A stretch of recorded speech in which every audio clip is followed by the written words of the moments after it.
And Hi, Sarah.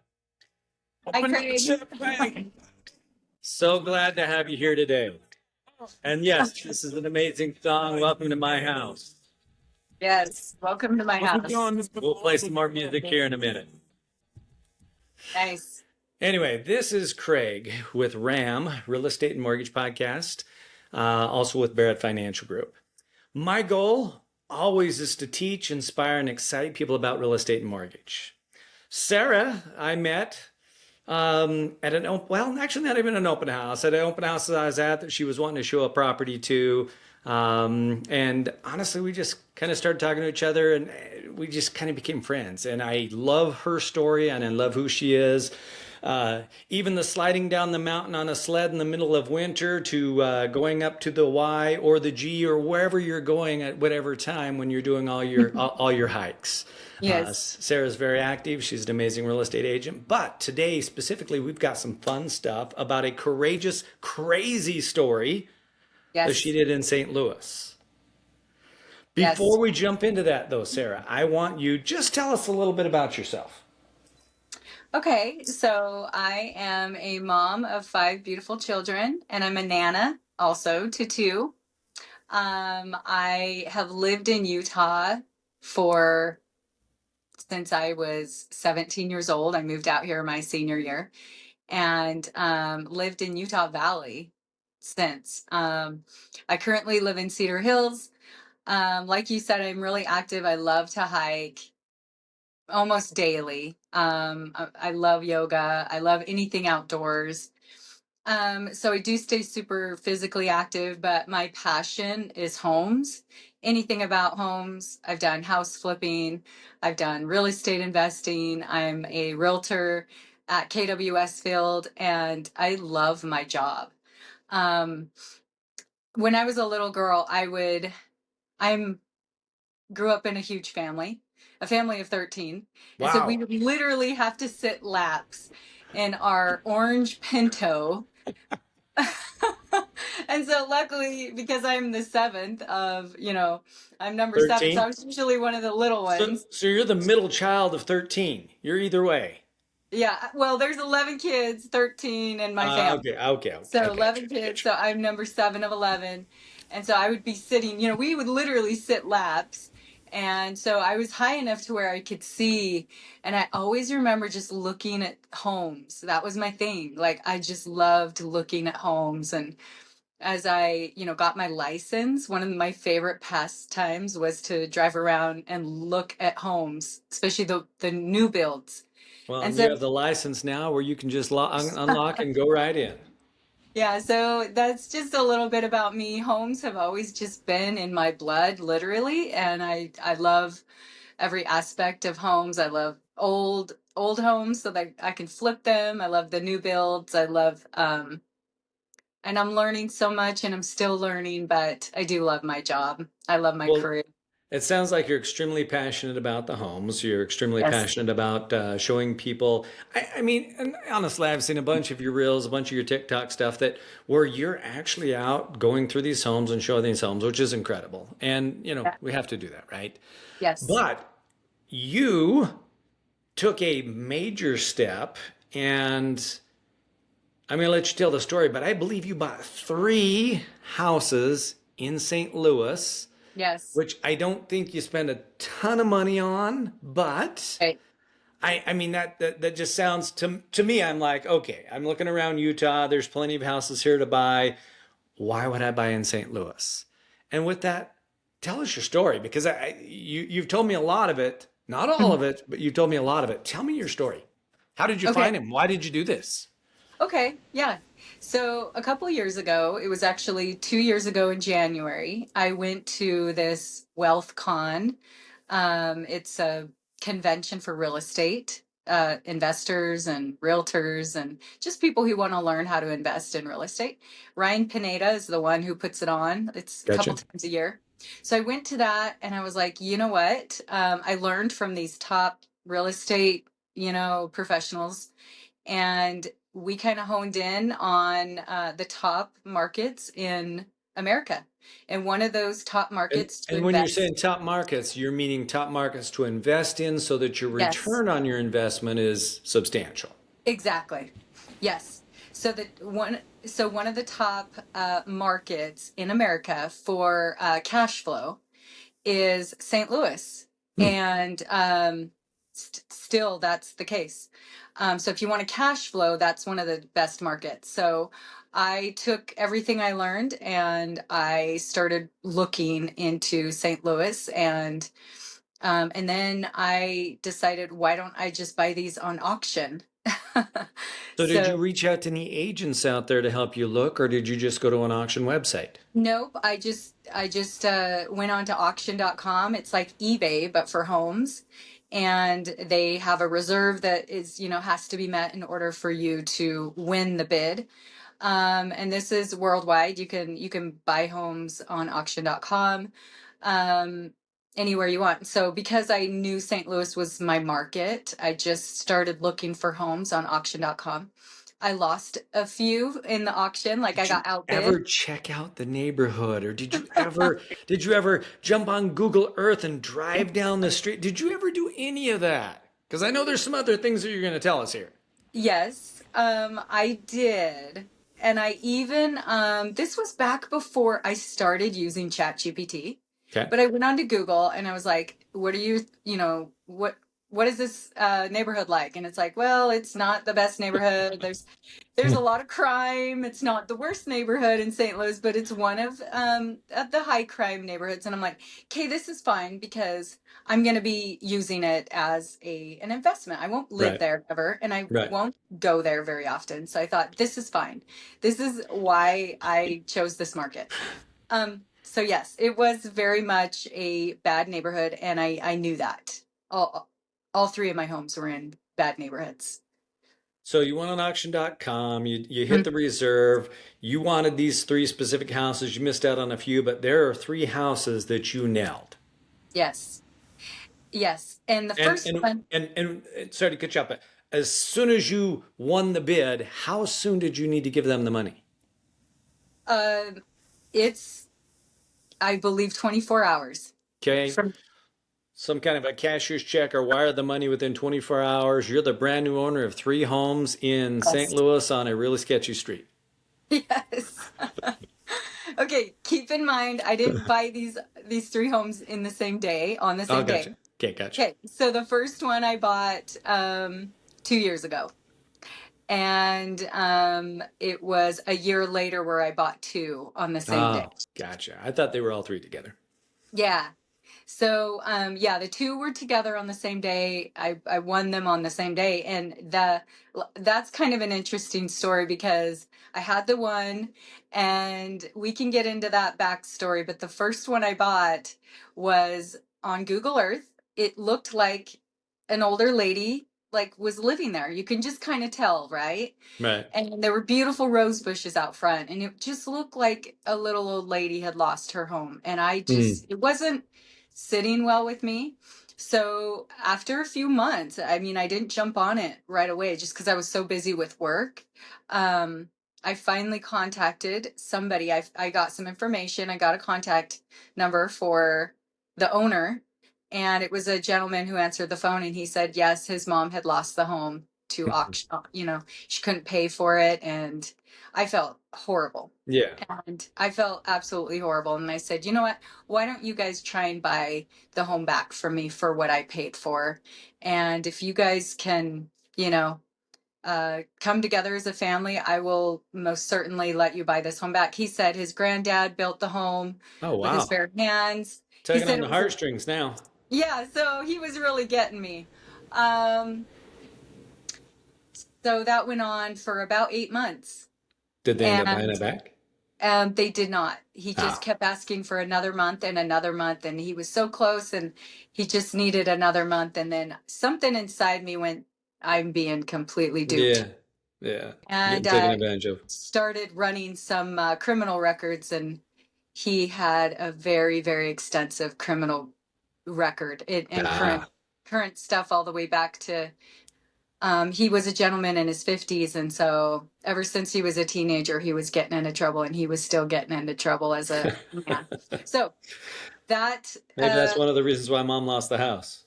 yes, exactly. And come to find out, this gentleman, who was the son of the owner, was subleasing the home. Oh, really? Yes, So the guy that you're talking to saying, just give me a little bit more time is yes, subleasing. yes. Subletting, subleasing. And meanwhile, you're not getting any money out of it. No, and I'm just like, you know what? And he was pulling at my heartstrings on purpose. Like he purposely was trying to manipulate me. And yeah, he was there was a contract in place and it was legal because we ended up going to court to start the eviction process, and uh that lease um held up in court. And the people that were that he was subleasing the home to are now my tenants. Really? Yes. But at least you got it finalized and you got him Yes. out of the way, and the people that were Yes. actually renting the house are now sending you the money, Yes. and it's cash flowing. It's cash flowing nicely, That's good. and I knew it would. It was a very nice home to begin with, and this little old lady took very good care of it. And he thought he could just get in there and get someone in place, and he did. He was collecting rent for about 9 months while I was trying to let them buy the family home Oh, back. wow. Lesson learned on that, right? So, lesson number Yes. one. But yeah, there's a whole different breed of people out there in St. Louis. Um, So tell me yeah, about the two other houses you bought about a year later, because those are the ones that I was familiar with. I didn't realize the other one was a year before, because yeah, I've watched some of your videos and talked with you about the current situation. Now, currently, you still have both houses, or did you unload one and you're yeah. working on the other? Yeah, so my son and my youngest son, William, and I went back to St. Louis a few months ago. And that was discovery time. I had never seen my homes. Um, so, Had you ever been to the other one though? okay, no, I had never seen any of my homes. I So have this three trip you homes. got to see all three of them. Yes. Oh, that's awesome. So, so then these two homes I bought a year after my first. So I bought those ones this past year in March. Um, March 14th, I closed on both of those homes. So, yeah, and then I had gone out a few months ago with my son to see the homes for the first time. And like the one that's been cash flowing for close to a year now, about a year, I saw that one, met the tenants, and the home looks great. Everything's great. The home is in great shape. And so that one was good. And then I went to my favorite home. I call it Lotus because it was on Lotus Avenue. It was the most beautiful home on the outside. And we went inside, and a squatter had been living there. Oh no. And I have property Pretty managers. pretty typical though, right? That you're probably going to Yes. have somebody maybe trying to squat in the house. Yes. And from what I learned, that this home had been vacant for quite a few years, and the electricity, everything had been shut off for a few years. And so a squatter had gotten in there and had brought in a giant pit bull, and Oh that wow. home was destroyed. If you can imagine, there was no plumbing or electricity, so they had a 5-gallon bucket Oh. they were using as a toilet, and there was dog feces or everywhere, and everything was chewed up, and it was to the point where the carpet was chewed down to the bare floor from the dog. Wow. Uh-huh. And this home was so bad on the inside, I didn't even take one picture when I toured it for the first time with my son. And I actually have a realtor now out there and her husband. So the four of us toured this Lotus home, and I said, get rid of it right now. Yeah. Like, get rid of it. Just Let's sell just it. turn and burn this, huh? Yep. So she had it listed a few days later, and in 24 hours, she had a cash buyer, and we Really? closed. Yeah. And we closed like within 14 days. And you made your money back on that one. No, I actually lost a few thousand on that one. I Gotcha. lost 6,000. Hmm. Yep. I did not. I was Darn sad pit about that. bulls. Yeah. Yeah. So that one, I not only did not, cash flow, but I lost 6 grand. It's a capital loss, but lesson learned on that one. And then we went over to Hiller, and Hiller is on Hiller Place. That's the street. And we get there, my son and I, and we're meeting a guy to give us a bid on a a remodel, because I knew that one needed a little bit of work. Um, so we get out there, and this was me seeing it for the first time, and him seeing it, everyone's seeing it for the first time. And we go inside, and I'm like, okay, this is a lot of work, but it did have it had a brand new roof. It had great bones. Location, location, location. Location wasn't great, but I did have a next door neighbor who happened to be the city inspector, Oh, Titus. wow. Wow. He And I know you're was, still in contact with him, are you not? Yeah. yes, he's been a game changer for me. Having the boots on the ground has been huge for me. So I have my realtor, her husband out there, and I've got Titus next door, and then I also have a few others that I become friends with. And so it's been a huge, and then obviously my property managers are a big Key Renters St. Charles is my team out there. So Right. that's been huge for me. But that Hiller place was amazing. We did the walkthrough, and from the backstory from my next door neighbor Titus, he said that what happened was the gentleman, his name was Michael. He bought that home when he was younger. He was able to buy that home when he was young. He actually paid it off, because I got all the paperwork from his filing cabinet. He paid it off within like 5 years, and then he got married. Wow. And when he got married, she moved into that house, his wife, but there was nothing ever. She was never. Her name was never on the home, and so when Never he put her had, on title. He married her before, or he already had the home before he married her. It's not a marital exactly, property. so he had an all of us, just out of nowhere, he had a heart attack and passed away. And then the home went into probate, and then it was auctioned off where I bought it on, Wow. auction.com. So she had to leave, and it was really sad to hear that backstory. So there were really cool things in the home that I was able to keep, and I got all of his paperwork, and he's a really amazing man that did some great things, and he served our country, and he was a super smart guy. And the house got beat up, and it looked like maybe he was in financially strapped, Hmm. and couldn't take care of some things, but yeah, it's a good home, and it's currently being remodeled right now. So I knew I saw your Instagram reel or whatever it was where you kind of went through and kind of went through a bunch of that stuff and showed some of the things. Mhm. Has the deceased widow, the ex-wife, whatever she is, has she ever tried to reach out or talk to you or anything? Or She hasn't, but while my son and I were out there, we spent like 3 days cleaning up the home. I can And only imagine.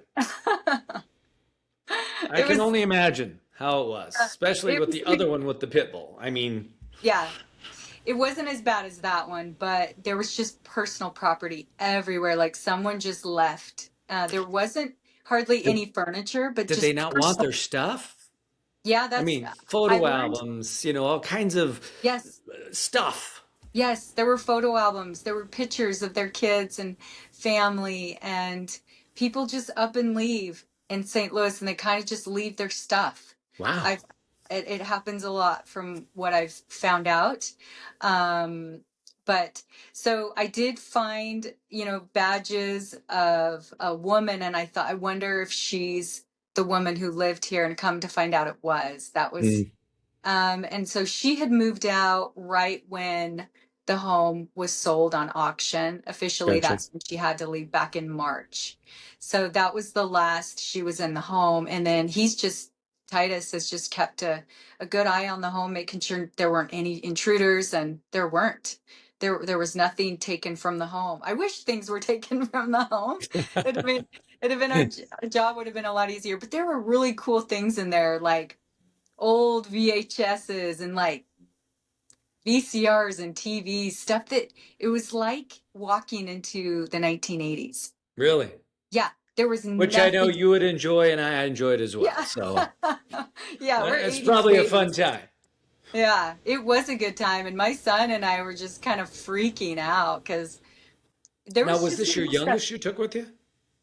Mhm. Gotcha. Yeah, in fact, I currently have something right here on my desk that I've saved. I literally keep it. This isn't staged. This is literally. This isn't staged. I'm like, actually, I have quite a few things in my office that I've kept, but this right here, can you see this? It says 25. There's SS 25, something like Yeah. that. Yeah, it's a little tag that I found in the house, and I did a lot of research, and ChatGPT said it could be a little tag from like back in the olden days. They had these for lockers, and they Oh, also, interesting. yeah, had these for like if they, you know, for tools or things that they had, but it was like their little, So is that your lucky charm now? yeah, so now it's my little lucky charm. And I keep it with So, this little heart rock that my son oh, that's cool. got me when he was a little boy. So I guess the question on the 25 little medallion thing, is that what you use when you mark your ball when you're golfing since you live by a golf course? That would make a really good golf ball marker. It sure would, and it's Oh got a my story gosh, I didn't behind even it. think of that. And I it's need got to a take story that. behind it.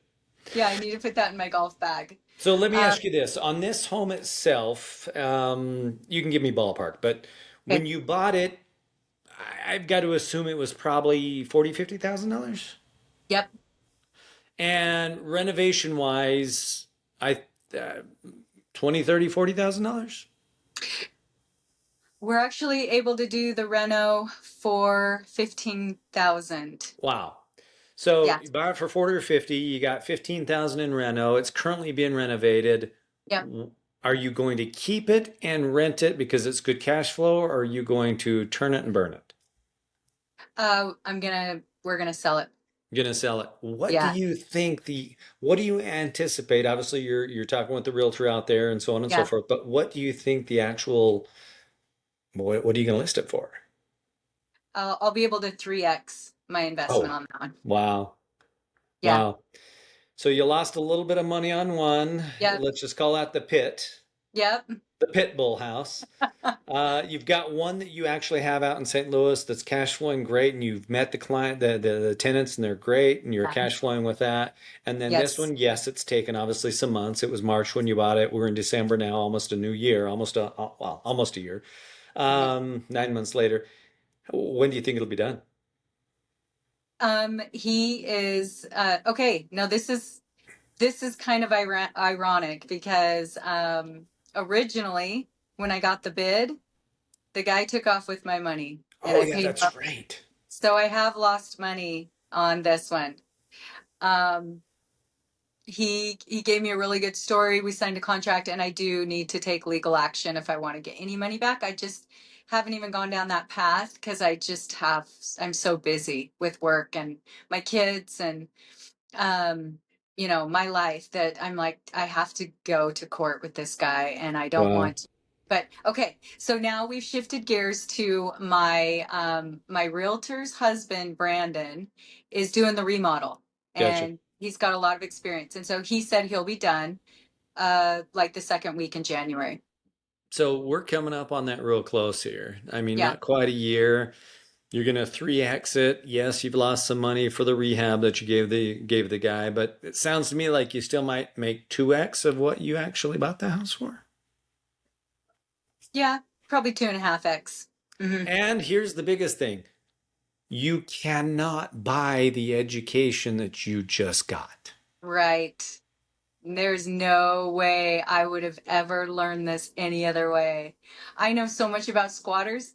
I have a ring camera. I have a ring camera on the home that's being remodeled. I call it Michael's home.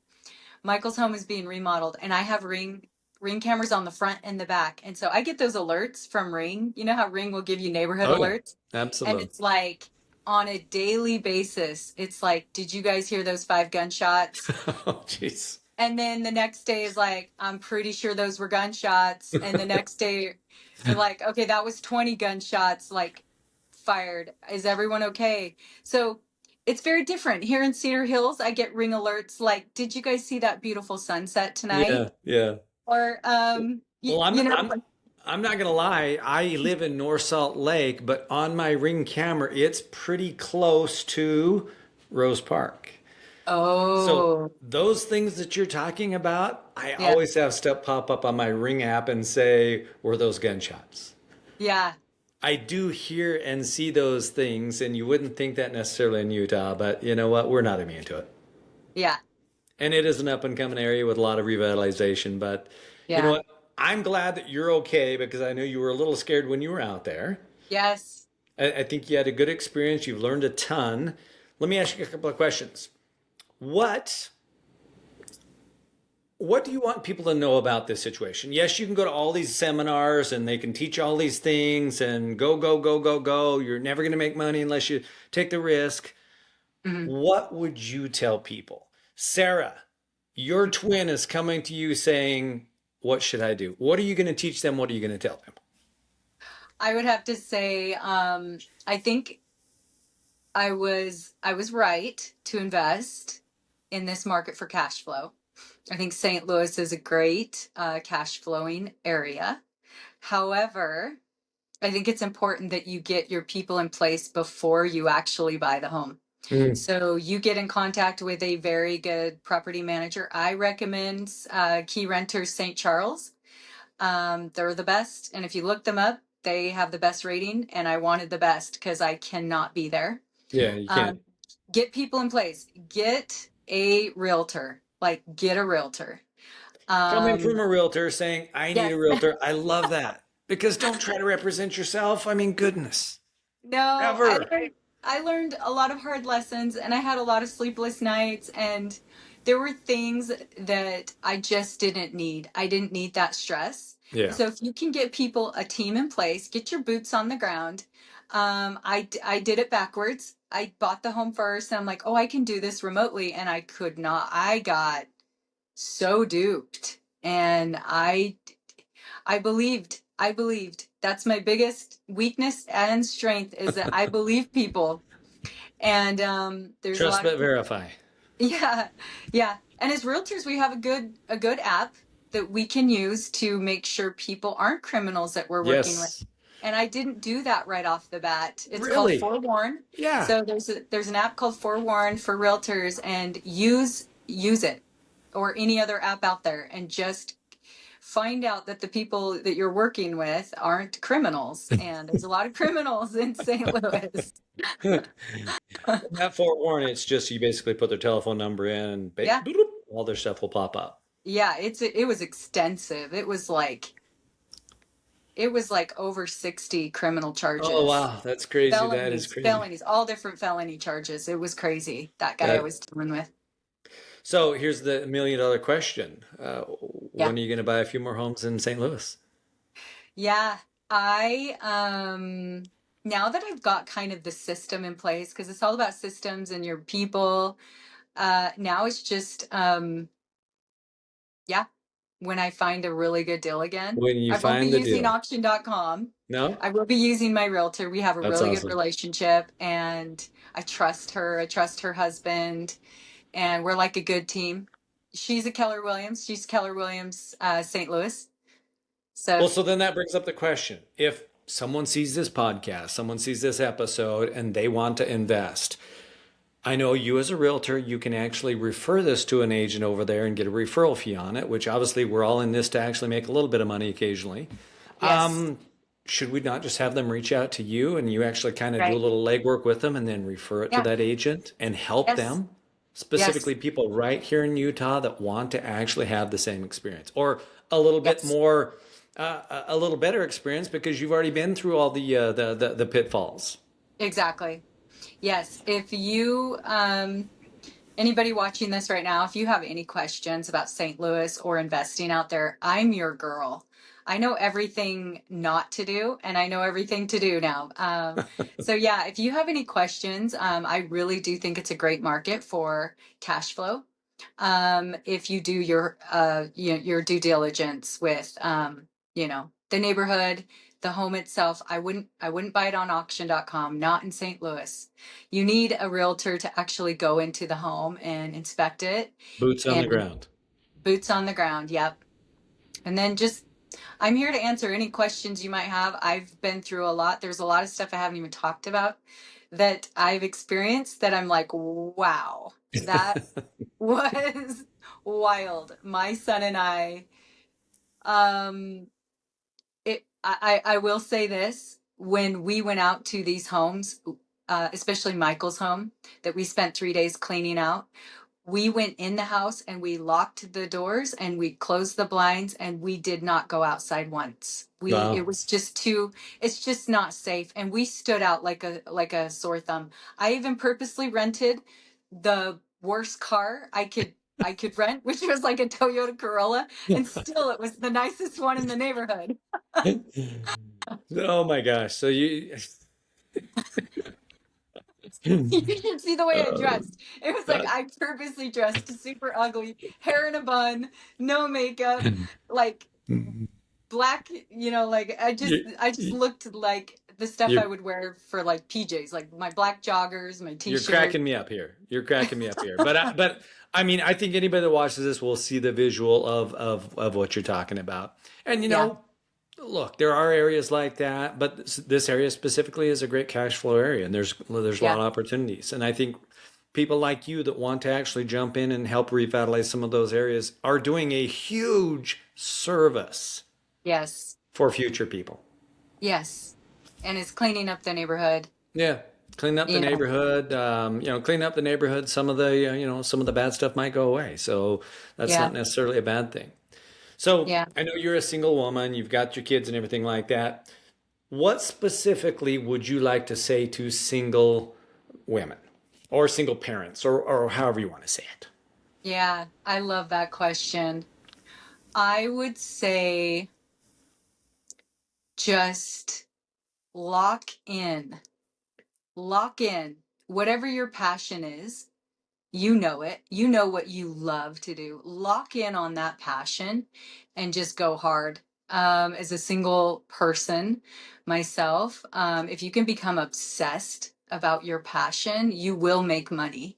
That's awesome. And you're going to have to work really hard at first, and you're going to have to set aside some things. Maybe, there's a lot of singles groups going on. I don't do any of that. I Right. just lock in. I have a lot of kids and I have a lot of clients. And so I just spend my time doing my passion. And so, yeah, just get locked in, I would You're say. doing the things that you want to do that you're passionate about. And oh, by the way, if anybody ever wants to go hiking, she's your gal. I'm your girl. I think I know just about every hiking trail in Utah. I think I've seen more sunsets from on top of the wire, the G, than anybody I've ever known. Yes, Well, that's yes, awesome. Well, Sarah, I do appreciate you jumping on here and sharing some of that knowledge and wisdom with us. How yes. does someone reach you if they want to reach you? I'm on social media, Sarah Heiner. You can Google me, Google Sarah Marie Heiner, Sarah Heiner, Utah Realtor. You'll find all my contact information there. You can Awesome. look me up on ChatGPT. It has all my contact information. But yeah, you can find me on Facebook, Instagram, TikTok, Threads, pretty much She's everywhere. everywhere. LinkedIn.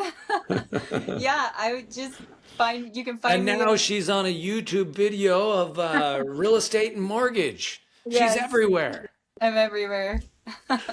Sarah, I do appreciate you and thank you for doing this. Thank you, Craig. No problem. So hopefully we can Yeah, get some people to give you a shout out, and maybe you can teach them some of the information that you have.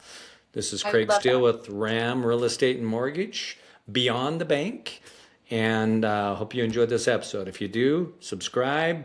Ask your friends to subscribe. Sharing is caring, as always. Yes.